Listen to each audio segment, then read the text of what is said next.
Hey, my name is Rowan Smith and I want to welcome you to the Training for Trekking podcast.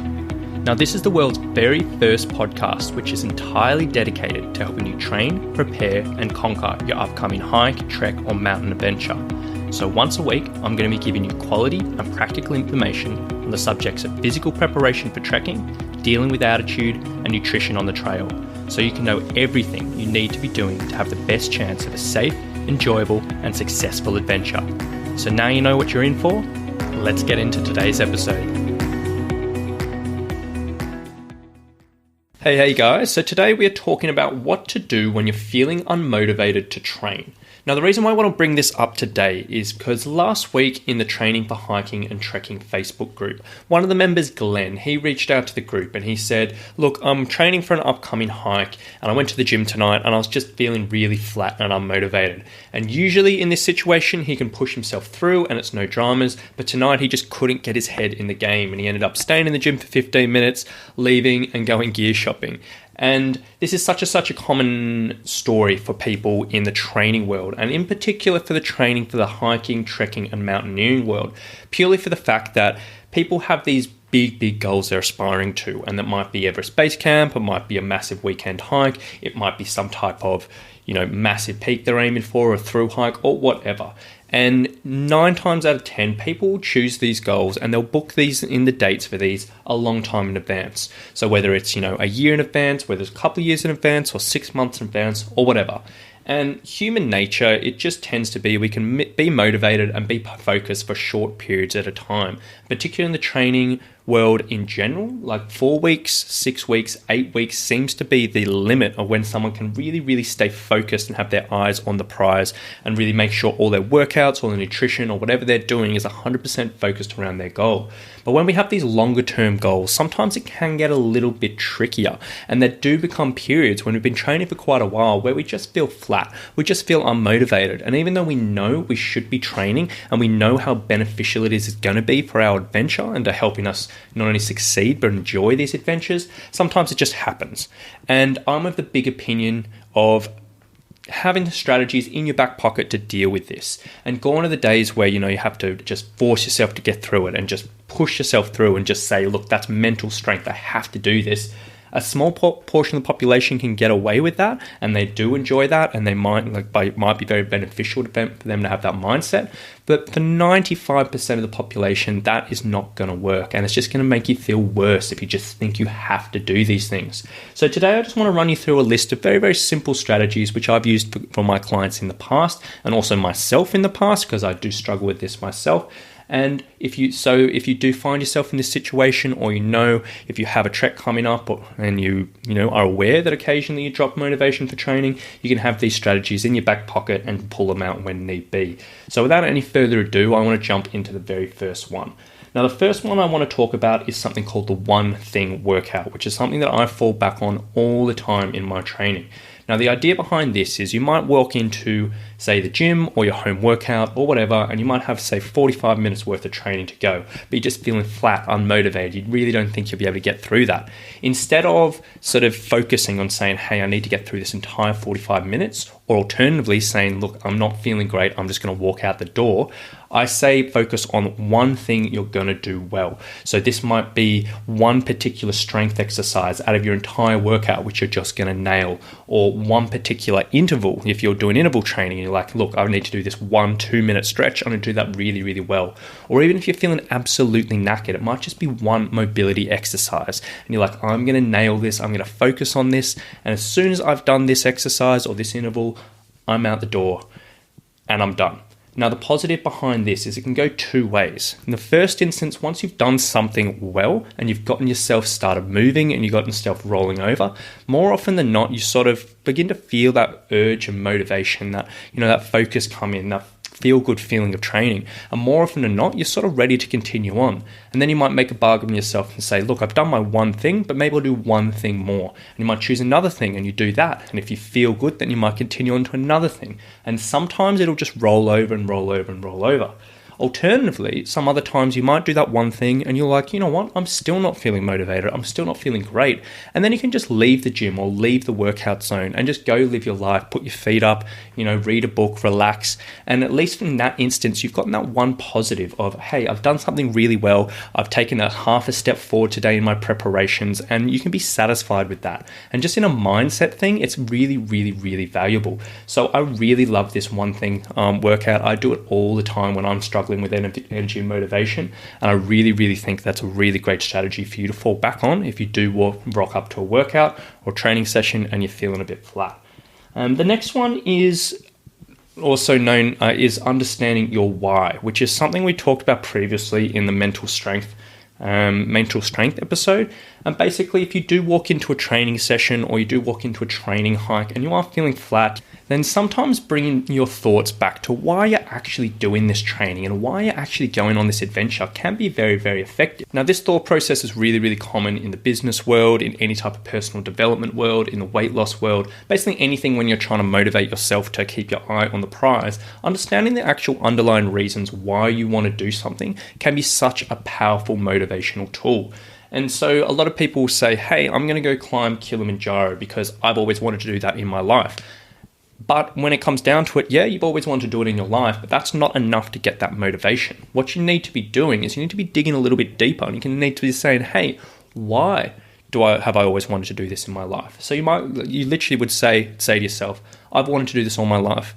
And then you ask yourself, why have I always wanted to do that all my life? And then you might say to yourself, hey, I wanted to do this all in my life because I saw a picture of my dad doing this when I was 5 years old, and he went up to the mountain, and I've always wanted to do it.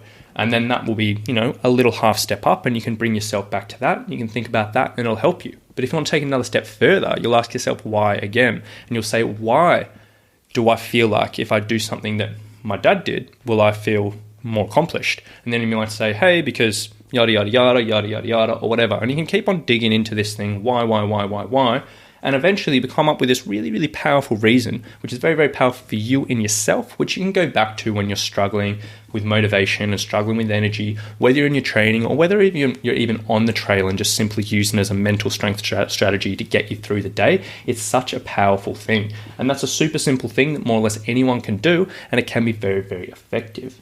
The next strategy is probably the simplest one, is just to take a break. If you do roll into a training session and you're feeling rubbish and you can't even bring yourself to do something like the one thing workout, literally just give yourself permission just to take a break, relax, put your legs up, read a book, go for a gentle walk, listen to some music, just something that's going to be very, very positive for you and your mindset and your energy, instead of just beating yourself up and sort of second guessing yourself with a workout.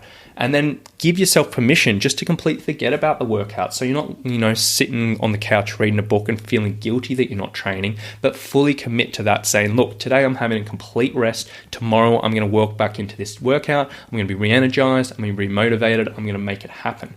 And if you make that bargain with yourself straight away and you take away that feeling of guilt, it can be a really, really good way to get yourself back in the game.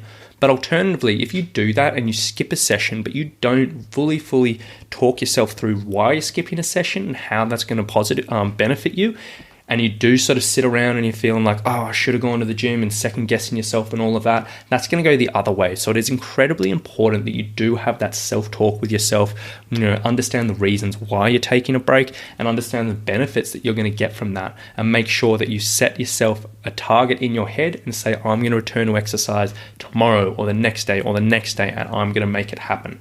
But sometimes taking a break is just the best thing.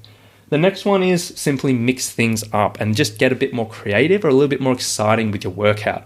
Now, when it comes to, particularly in my point of view with training preparation, I often talk about strength and conditioning programming, in which we do particular things for a particular outcome. So you'll go into the gym and you'll work on strength exercises to stabilize your knee, or you're working on specific intervals on the bike to work on your aerobic power, which might help you when you're going up hills, or you might do X, Y, and Z for a specific outcome. And that's great, and that's I firmly believe that's what most of your training should be around, so you do know what you're getting out of every single workout you're doing.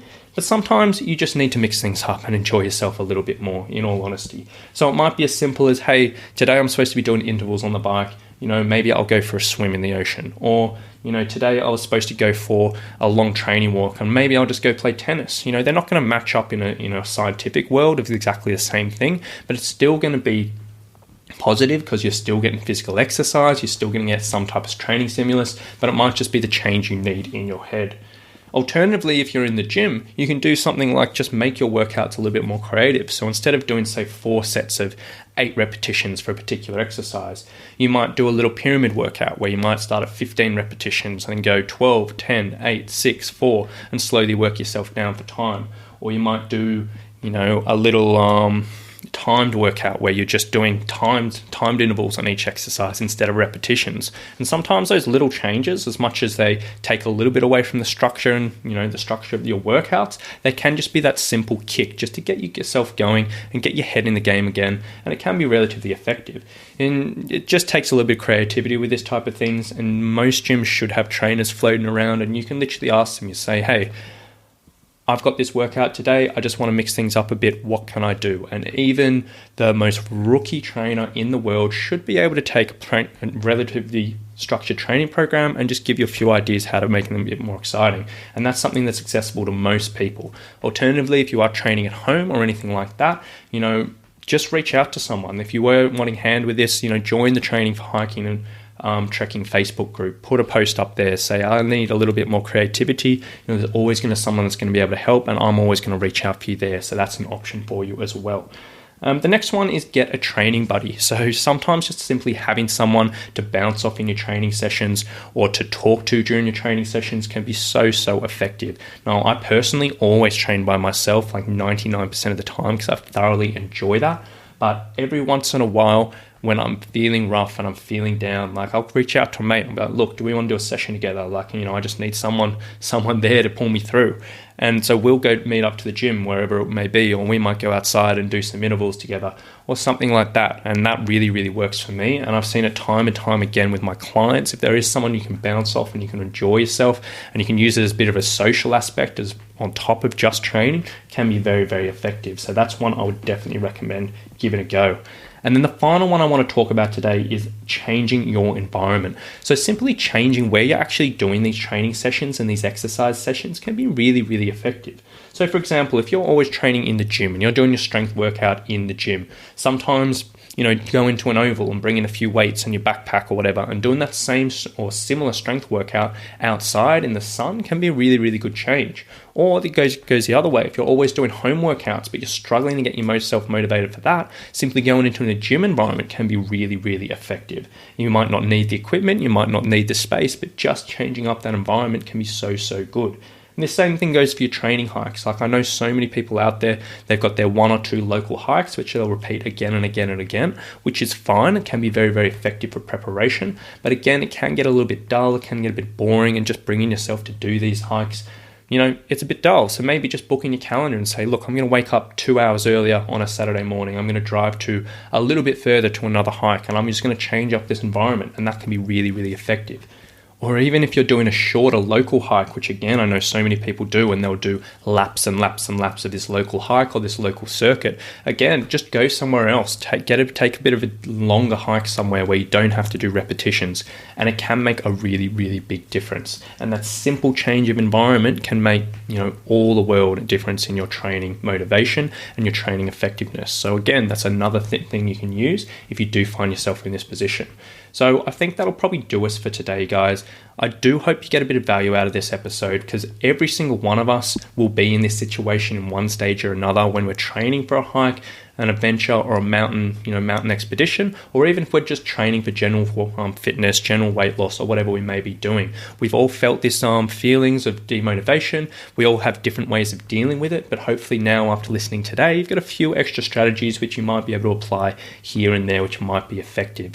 So coming off all of this, if you were wanting a little bit extra help and a little bit extra advice around these type of things, or anything around training for hiking or trekking or mountaineering adventures, as I mentioned previously, previously, we have the Facebook group running in which we put up daily content, and I'm free to answer any questions people have. So simply go into Facebook and look for the Training for Hiking and Trekking group. It'll pop up and you can come in and you can ask any questions you want, get around a community, and they can help you out a little bit as well. So I really hope you've enjoyed this episode today, guys. And finally, as always, if you have enjoyed it, I'll really appreciate it if you could leave a 5-star review on iTunes. It goes a massive way to helping me grow this podcast, reach more adventurers, and really bring a lot of value into this community. So I appreciate you listening, guys, and we'll talk to you very soon.